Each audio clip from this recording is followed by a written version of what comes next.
Começou. Então, gente, o primeiro capítulo de vocês, capítulo 1, começa basicamente com proclamação da República.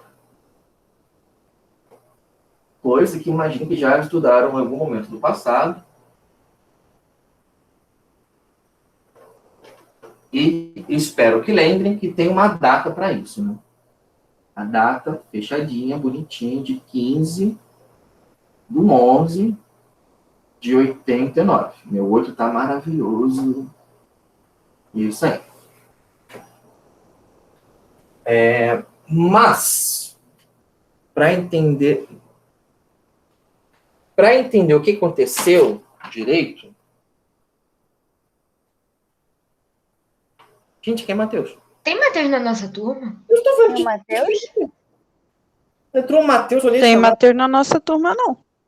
Pode ser que tenha algum aluno tenha entrado na conta de alguém. Matheus, quem é você? Matheus, você é a Júlia? Não, a gente acabou de entrar. Não, vai que a Júlia entrou por 2 contas diferentes, não sei o que aconteceu. Até me embolei aqui. A Júlia entrou, beleza. Então... ele é aluno novo. Oi, boa tarde, o Matheus, aluno novo. Opa, prazer, Matheus. Seja muito bem-vindo. Ai, meu Deus do céu. Gente, melhor que isso está tudo sendo gravado. Perfeito. Deixa eu botar aqui Matheus.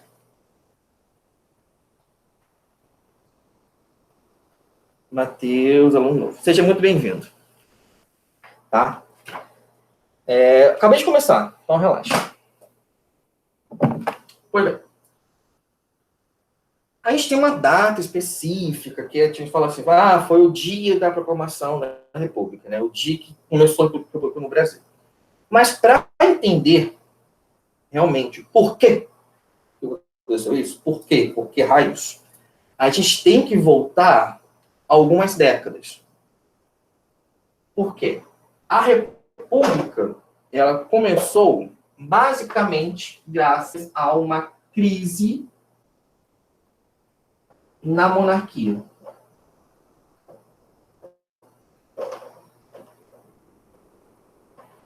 Crise na monarquia BR. O governo não estava legal. A monarquia não estava aquelas coisas. E isso, com o passar de muito tempo,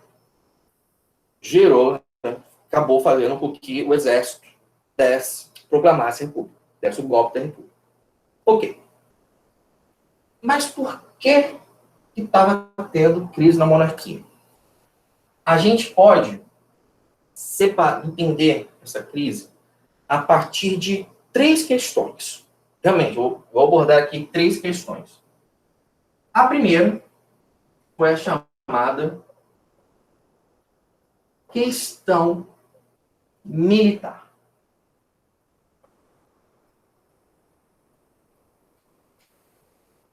O que foi muito forte para o exército. Ok, o que aconteceu? Antes de mais nada, já ouviram falar, acredito, da Guerra do Paraguai.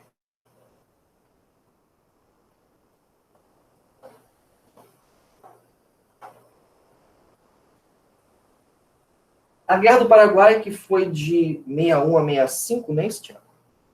Perdão, 4 de setembro, outra guerra. Confundi as guerras. A Guerra do Paraguai foi um conflito que, para a época, foi bem forte, né? Foi bem intenso para a época. O exército lutou pra caramba, a marinha brasileira lutou pra caramba.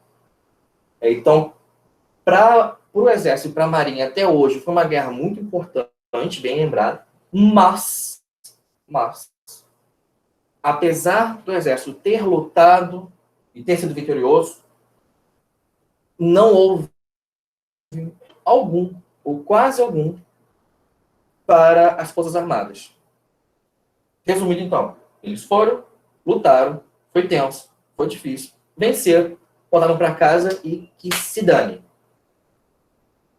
A Guerra do Paraguai, então, criou um grande ressentimento fortíssimo no exército. Por quê? Ele venceu, mas não recebeu reconhecimento político por isso. Nem político, nem econômico, nem financeiro. Porque nessa época, as Forças Armadas não recebiam bem. O salário era baixo para a época. Então, essa falta de ressentimento, esse ressentimento com a Guerra do Paraguai criou um grande desgosto, principalmente no Exército, e começou a se tornar cada vez mais uma instituição de crítica ao governo.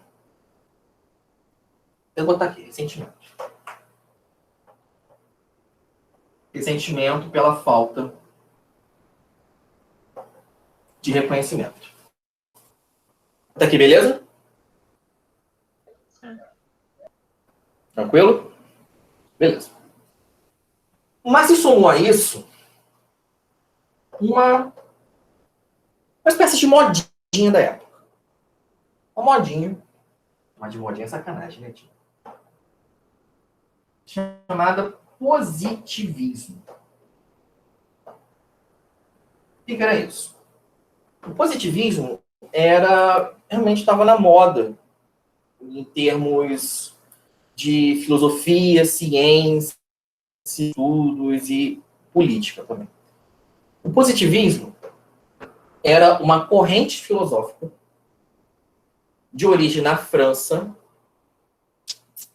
que ele basicamente pregava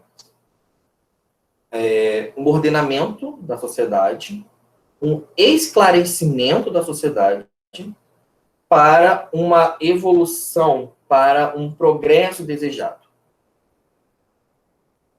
Repetindo, o positivismo queria juntar conhecimento científico e ordem sociopolítica para fazer avançar. Resumindo, assim, grotescamente. Tá? Então, o positivismo surge na França e inaugurado por isso. Auguste Comte foi o cara que propôs o positivismo. Tudo bem? Gente, um detalhe que eu lembrei de comentar agora. Já que está todo mundo aqui, hoje eu não vou passar exercício da apostila para vocês fazerem.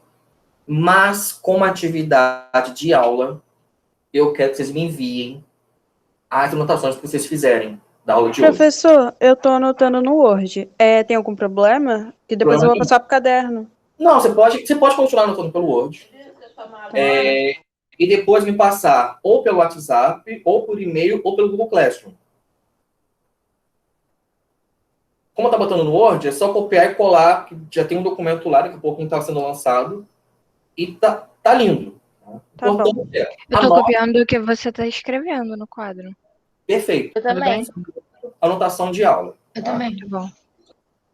Só isso mesmo. Isso vai ser a atividade da aula de hoje. Tudo bem? Então, beleza. Positivismo, uma corrente filosófica, criada pelo francesinho Auguste Comte, que defendia isso. Juntar ordem sociopolítica e conhecimento científico para o progresso. O que isso tem a ver com o Brasil? O positivismo acaba se tornando muito popular mesmo na época e sendo adotado por vários países.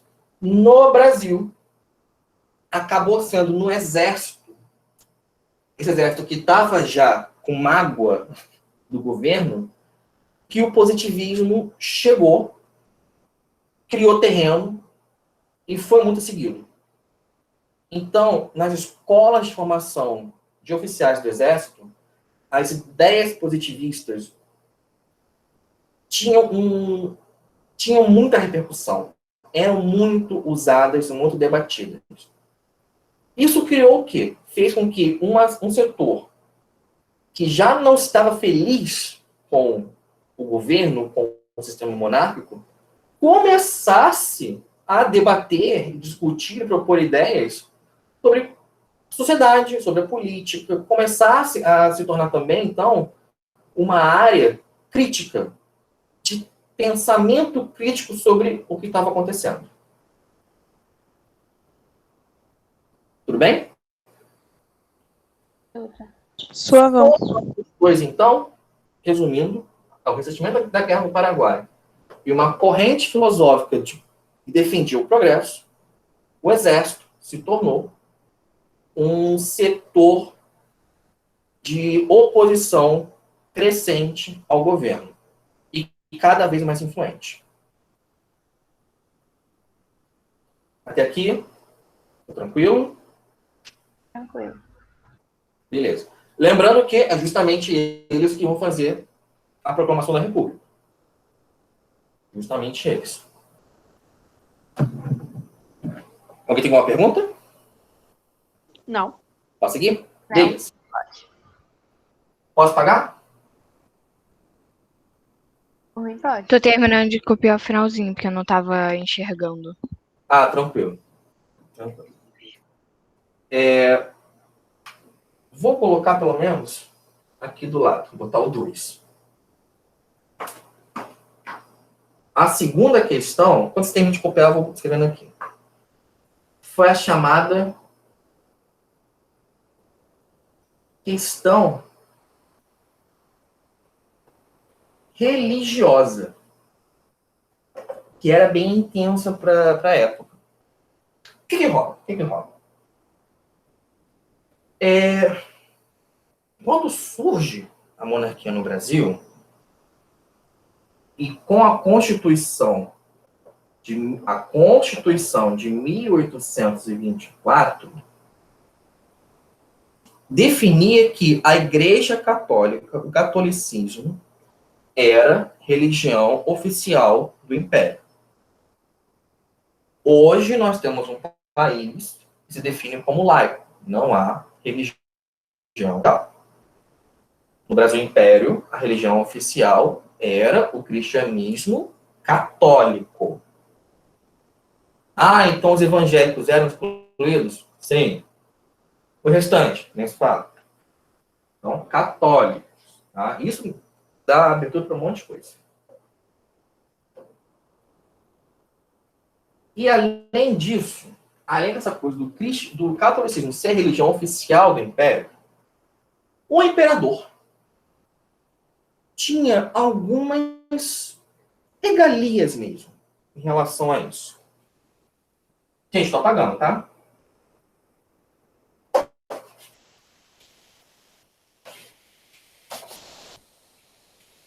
Deixa eu botar aqui melhor.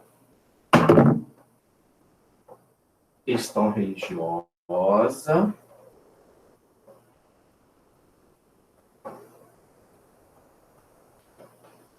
Constituição de 1824. Catolicismo como religião oficial.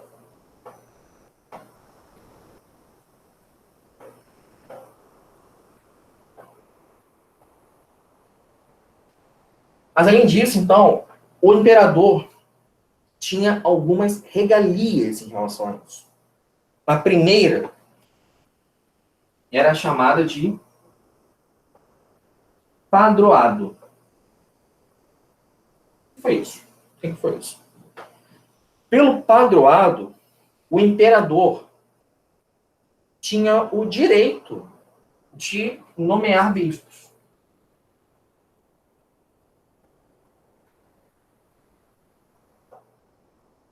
O imperador poderia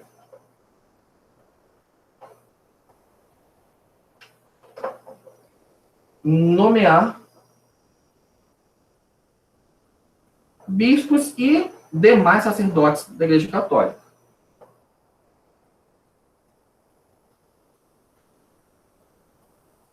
Ou seja, cabia muito ao imperador dizer se aceito fulano como arcebispo do Rio de Janeiro ou não.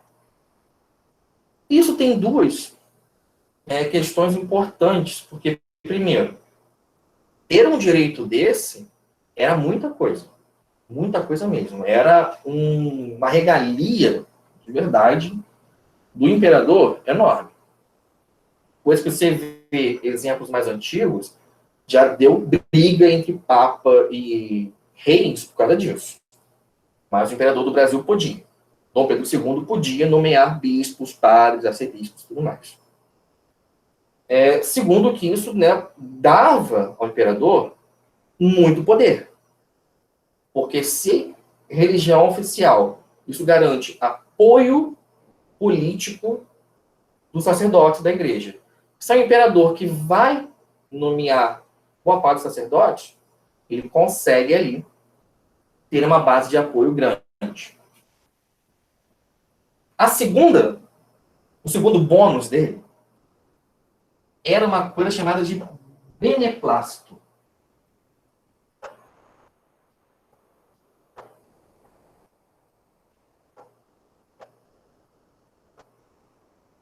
O que era isso aqui? Até hoje, mais ou menos, quando vem uma ordem do Papa não tinha uma ordem. Essa ordem, ela vem, muitas vezes, por meio de um documento chamado Bula Papal.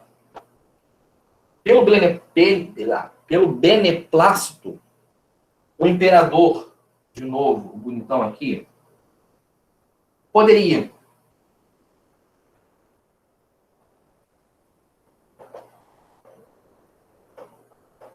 aceitar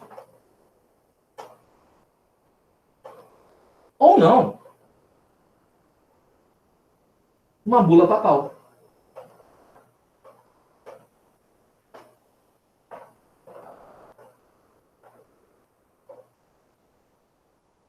Na prática, quer dizer o quê? Se o Papa falasse, não quero mais isso, e Dom Pedro II falasse, que se dane eu quero, que se dane eu quero. O imperador tinha o direito de não aceitar uma bula papal, se fosse o caso. Se o Papa falasse, faz isso, eu quero que os sacerdotes façam isso, eu quero que os padres da igreja façam isso, o imperador Dom Pedro II falasse, não estou afim, não curti, não vai rolar, não rolava. Né? Ele tinha esse direito, tinha o direito de negar. Então, aqui a gente vê como o apoio da Igreja Católica estava ali, dando base para a monarquia, e era importante. Até que deu treta. E qual foi a treta? Vou pegar uma aguinha.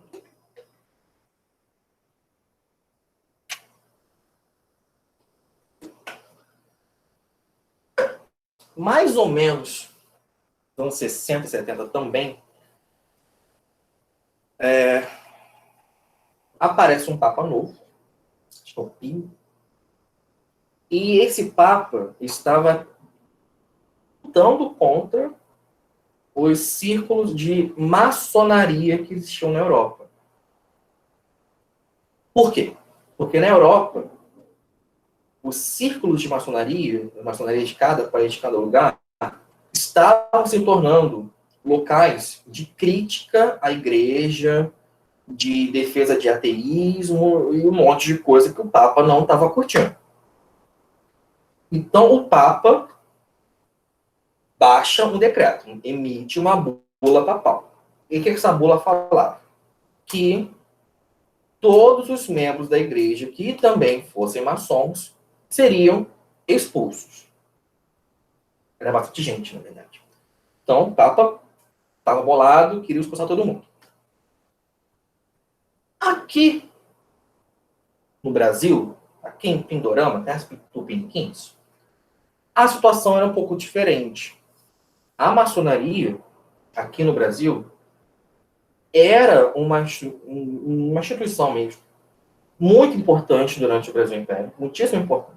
Muito importante. Décadas de importância. e que não tinha o mesmo anticlericalismo, esse anti-igreja católica que existia na Europa. Era um pouco diferente. E na maçonaria havia diversas pessoas de muito do governo, inclusive o imperador. O próprio imperador era da maçonaria. O pai dele tinha sido, o avô dele tinha sido, enfim, quase coisa de família. E aí? Quando o Papa fala, não quero mais maçom na igreja, o imperador fala, se dane, não vou aceitar, não vou acatar essa ordem. Mas qual foi o problema disso? Apesar do imperador, o Pedro II, ter decidido não seguir a ordem do Papa por causa do beneplácito, o Papa teve apoio aqui. Então, alguns bispos, agora eu não lembro de onde, mas enfim, não importa, alguns bispos decidiram, por eles, expulsar maçons de suas comunidades. Acho que foi no Nordeste, inclusive.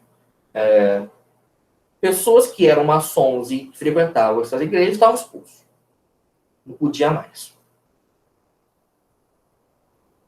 Para o Pedro II, que era maçom, que tinha um controle sobre a igreja aqui no Brasil, não ficou feliz. Não curtiu. O que faz? Prende os bispos. Prendeu os bispos porque não curtiu o Brasil é meu. Então, deu uma verdadeira treta grande, muito grande, entre a Igreja Católica, que era uma coisa muito controlada, em tese, né, pelo imperador aqui no Brasil, aqui, e o próprio imperador. Essa treta, esse atrito que envolveu o próprio Papa batendo boca com o imperador,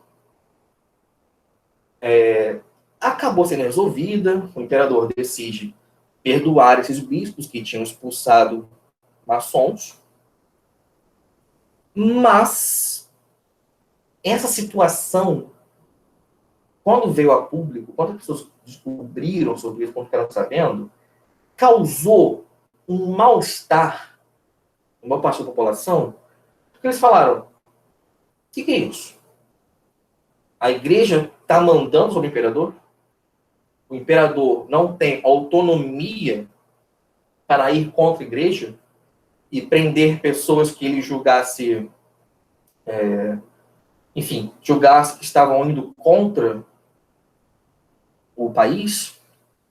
Então, essa crise, essa treta que surgiu entre a Igreja Católica e monarquia, apesar de ter sido resolvida, ter sido uma crise quase diplomática, gerou uma onda de críticas gigantesca. Para o simples fato, as críticas começaram a ser direcionadas para o fato da Igreja Católica ser a religião oficial. Isso começou a ser visto como algo ruim. Começaram a querer cada vez mais diminuir o poder da Igreja Católica no Brasil, não dar realmente mais tanto poder e tanto protagonismo para ela. Então, a questão religiosa foi uma briga ali entre maçom, imperador e papa, e não sei mais o que, bispo, não sei de onde.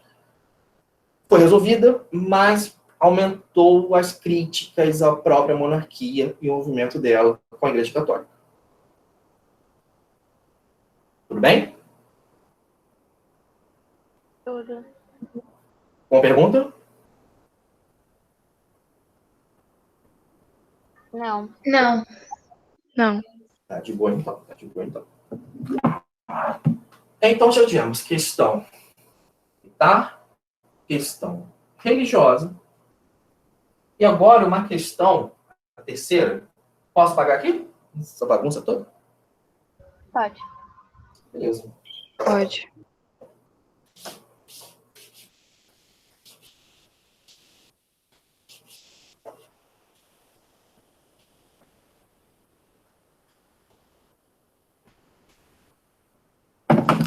Agora tem a questão 3.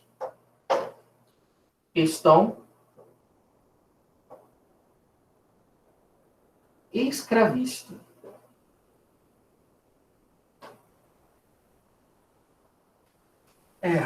Bom, o Brasil, né, foi um país que usou a escravidão até muito tarde, e nisso usou até muito além, muito mais tempo que outros países. Eu acho que foi o último a abolir a escravidão, não lembro agora se teve algum depois, acho que foi o último. E o que acontece com a questão escravista para a crise da monarquia? A questão de escravista de questão abolicionista.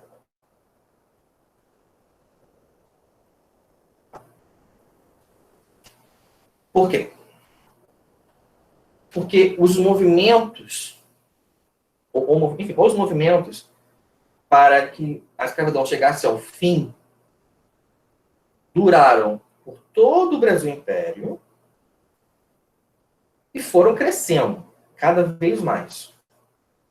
Tinha a pressão interna e externa para isso. Mas o Brasil era um país fortemente agrário, ainda é. Temos em setor agropecuário no Brasil, desde uma cada do boi, né? E no setor agrário brasileiro, era mais agrário, não agropecuário. A mão de obra usada era escrava. Não tinha trabalhadores que recebiam salário para trabalhar. Era escravo mesmo. Escravo. Então, tem aí um princípio de problema.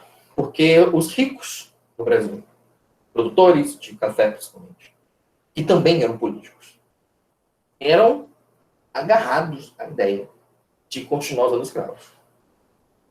Mas a pressão foi surgindo, foi crescendo. Vamos lá.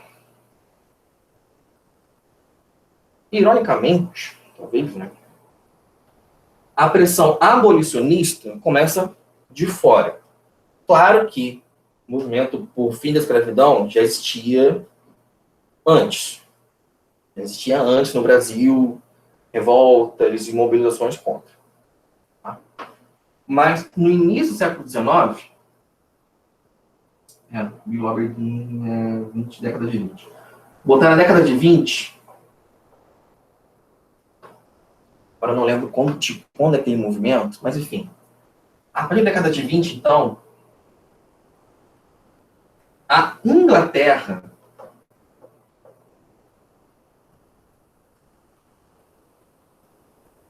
começa a fazer pressão internacional para que a escravidão fosse abolida internacionalmente. Alguns anos antes, ela já tinha feito um movimento interno, mais interno, de abolir de africanos para a escravidão. Então, internamente, ela já tinha parado com o tráfico negreiro e também abolido a escravidão nas suas colônias. Uns anos depois, ela começa a pressionar outros países para que fizessem o mesmo. Por quê? Porque a Inglaterra acordou um dia boazinha, não era nem a Rainha Vitória, enfim, o rei da Inglaterra acordou de bom humor? Não. Porque a Inglaterra estava se industrializando, crescendo suas fábricas e queria vender mais produtos.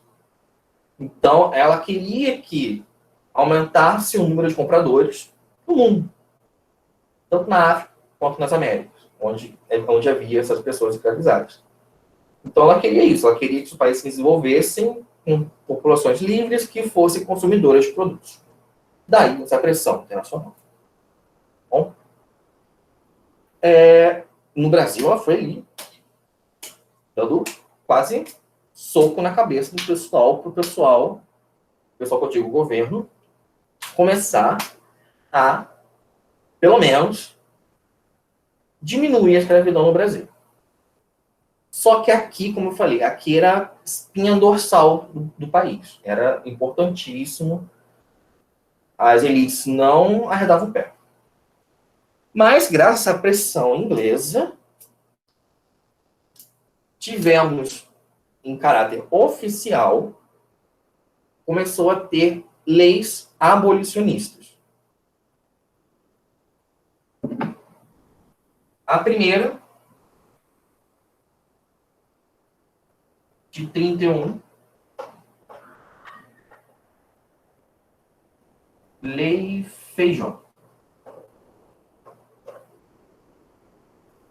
Feijó já tentou proibir que escravos fossem trazidos para o Brasil e tentou falar que a escravidão era ilegal. Então já tentou, né? Tentou falar que a escravidão era ilegal. Foi ignorado. Ninguém seguiu a Lei Feijó. Ninguém. Foi realmente muito ignorado. Uns anos depois, então,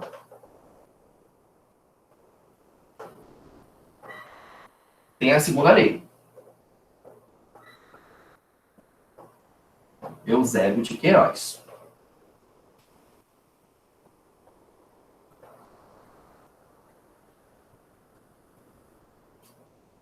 A Lei Eusébio de Queiroz, ela proibiu a vinda de novos africanos escravizados. Ela proibiu o tráfico. Por quê? Porque a Inglaterra não ficou feliz e falou: vou interceptar navios. Se eu pegar navio com os indo ser vendidos no Brasil, eu vou tomar o navio. Vai ser meu. Então o Brasil achou um pouco séria a ameaça e falou: então, vamos proibir o tráfico. Está proibido o tráfico negreiro. Mas, isso é legal, né? O tráfico foi proibido legalmente, oficialmente, e continuou ilegalmente. Vários lugares do país que começaram a ter portos ilegais de escravos. Exemplo, Itacuruçá. Itacuruçá, que é da região conhece, né? Itacuruçá foi um lugar onde houve um porto de entrada ilegal de escravos nessa época, a partir dos anos 50. Ok? Mas é isso, proibia o comércio interno, o comércio para dentro do Brasil, mas continuava a escravidão linda e bela. Com o Eusébio de Queiroz, começou a caminhar. As elites agrárias brasileiras começaram a pensar em, tipo, será que a gente deveria mudar e parar de usar a mão de obra escrava para começar a usar a mão de obra assalariada? Será? Talvez. Começaram a pensar um pouco mais de carinho ainda. Gente boa, gente bacana. E a coisa continuou com o debate político. Uns 21 anos depois, você teve a lei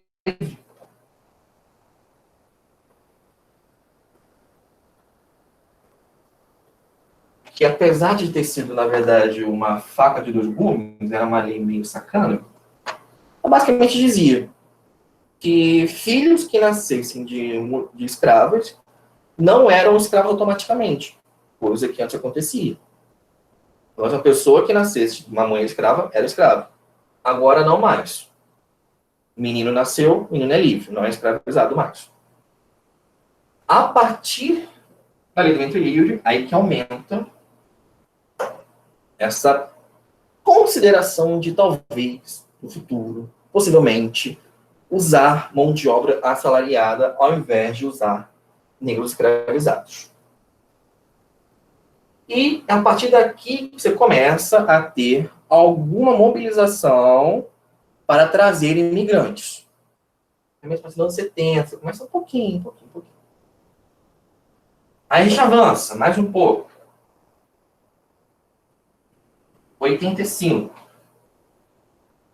Sexagenário. E falava essa. Falava que, se por um acaso do destino o escravo durasse até 60 anos, que não era, estava livre. Quase como se ele se aposentasse, entre muitas aspas, né? Ele ia viver como? Não se sabe. Mas, nem que dava uma aposentadoria para o cara. Dava assim, tipo, você está livre do trabalho. Se durasse até lá, né? Vamos chegar aqui, então, esse debate de vamos mudar a mão de obra das lavouras, da plantação de café, ficou maior. Agora não. Mesmo momentinho.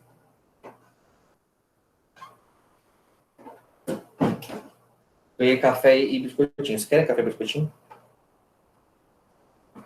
Muito bom. Gente, é muito bom trabalhar de casa. Ganha café e biscoito. E o café tá horrível. Mas é isso que temos. Onde é que eu tava? Ah, tá. Estão me ouvindo bem? Tá travando? Não, tranquilo. Tá de boa. Boa. Tá dando pra entender? Sim. Sim. Ótimo, ótimo, ótimo. Então, assim, quanto dessa época aqui, que está quase na República, está quase, né, na abolição da escravidão, esse debate começou a ganhar mais força. Mas ainda estava, tipo assim, estamos conversando sobre.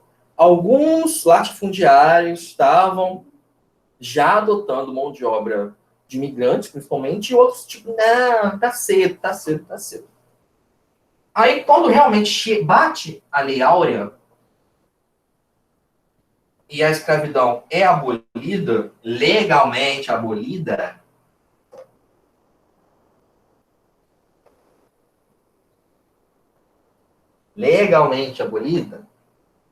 na ilegalidade continuou firme e forte, muito obrigado, aí esses grandes fazendeiros, cafeicultores, não curtiram. Não curtiram. Por quê? Porque para aqueles que ainda estavam cogitando na possibilidade de talvez no futuro pensarem em adotar mão de obra assalariada, tomaram prejuízo imediato, quase que imediato. Então, para essa elite econômica agrária que comandava o Brasil, que dava a política e tudo mais, a abolição da escravidão, o movimento abolicionista, foi ruim. E foi também um fator de crítica ao governo, aumentou a crise. Tá? Detalhe, não é porque teve a Lei Áurea que a escravidão foi abolida. Tivemos venda ilegal de escravos durante mais uns 20 anos, pelo menos. Em alguns lugares do Brasil, continuando a vender pessoas escravizadas ilegalmente, com venda mesmo. Há quem estude isso. Tá? Então, não se engane achando que bateu a Lei Áurea e acabou tanindo. Não foi assim.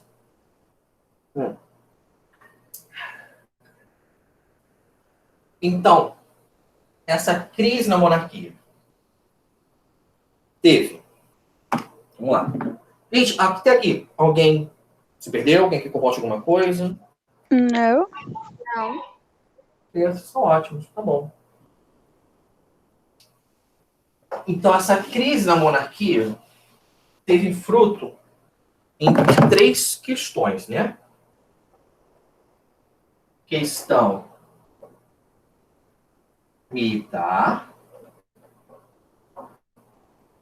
o exército descontente e positivista, questão religiosa, da treta com a Igreja Católica, e questão abolicionista. Porque os coitadinhos dos fazendeiros, quando perderam seus escravos, não ficaram felizes. Ó, coitados. Tadinhos. Isso aqui já gerou um problema bem sério para o Brasil. Minto. Para o governo monárquico João Pedro II. Gerou crises e descontentamentos contra ele de vários lugares. Vários lugares. Somou tudo isso. Posso pagar aqui? Pode. Aí, Qual é a data da Lei Áurea mesmo? 88. Ok. 13/5/88. Esse 8, o último 8 aparecendo 6, professor. Ah, foi mal. Deixa eu botar um aqui melhor. Gente, é 888. É só lembrar, ó. Eu tava vendo 1886. Ó, 888, Lei Áurea. 889, República. Eu sempre lembrei assim. Desde o colégio. Assim, nossa, 888, Lei Áurea. Só pra lembrar. Tá falando? Somando isso tudo, o país ainda estava enfrentando uma crise econômica.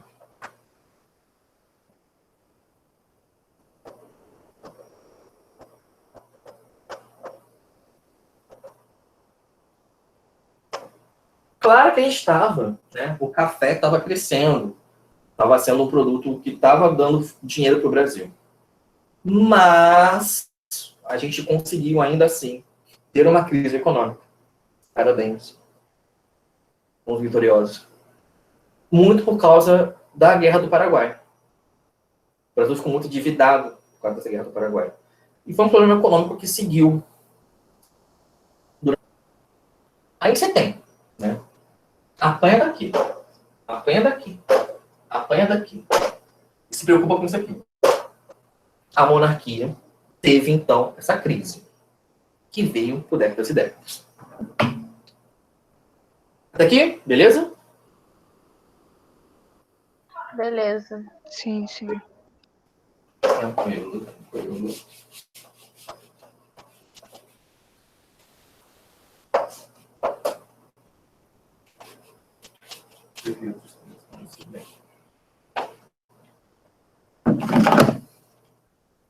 Em meio a tudo isso, já havia no Brasil um movimento republicano.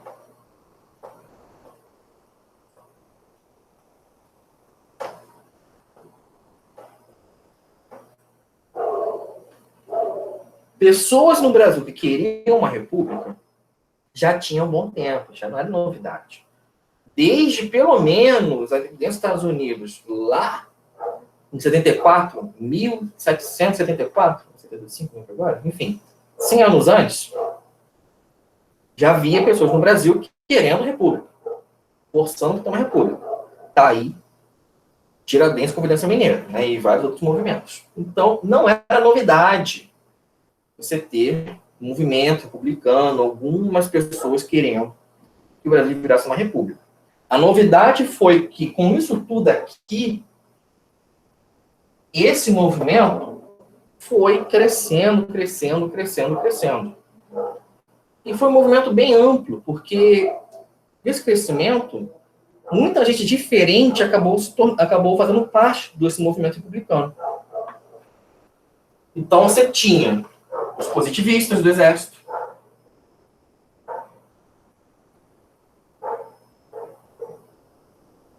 você tinha, chama de quê? Trabalhadores liberais,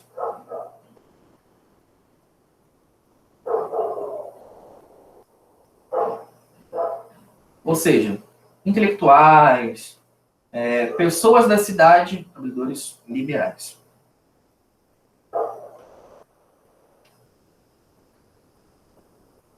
/ intelectuais.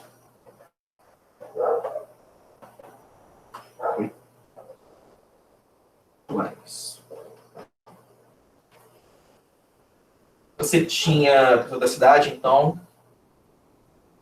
Você tinha até também alguns cafeicultores, alguns fazendeiros, vou botar aqui, alguns fazendeiros.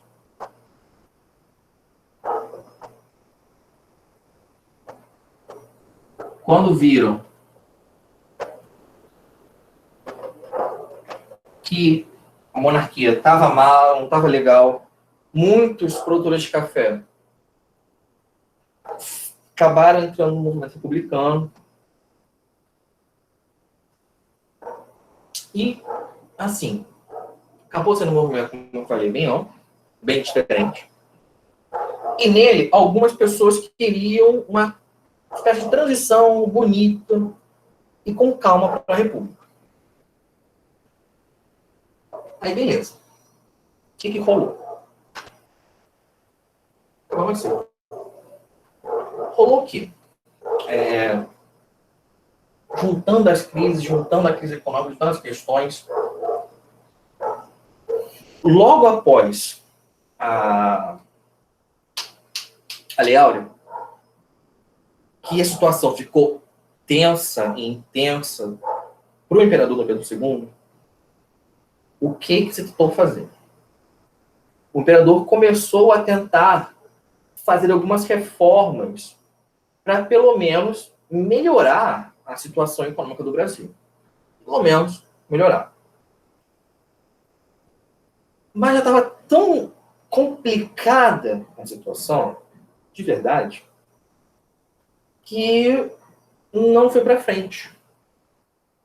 Por quê? Porque era tanta gente já em oposição a ele que o negócio não deu certo. Principalmente no exército.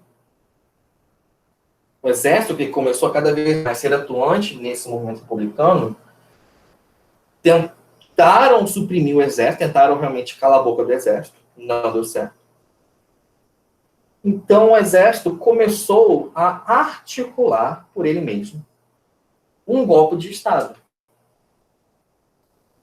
De início, foi uma coisa um pouco incerta, se faz ou não faz. Tem até um relato de que foram à casa do Deodoro da Fonseca para convencê-lo a fazer isso, e de início ele não queria. E quando você chega em 89, lá para o novembro de 89, estava uma situação bem tensa. Sabe o que temos hoje? Que às vezes a cada dia parece uma notícia diferente, parece que o Brasil está assim? Isso. A cada dia vinha uma notícia nova, algum boato, alguma coisa, que estava vendo que estava tenso, estava um momento bem incerto, bem difícil para o país. O governo estava realmente lutando contra si mesmo.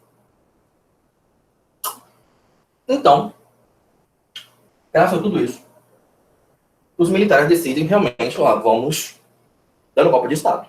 Vamos instaurar a República. Eles foram, ocuparam os prédios do governo, prenderam o então ministro da Economia, não era Economia, né, da Fazenda, mas enfim, da mesmo. O Deodoro chegou e na Câmara do Rio decretou que o Brasil agora era uma república, e a família imperial, a família do Pedrinho e etc., que na época, no momento, estava em Petrópolis, ao volta com a notícia, assim, perderam o trono, e são exilarem na França. E com isso, então, a gente começa o período republicano no Brasil.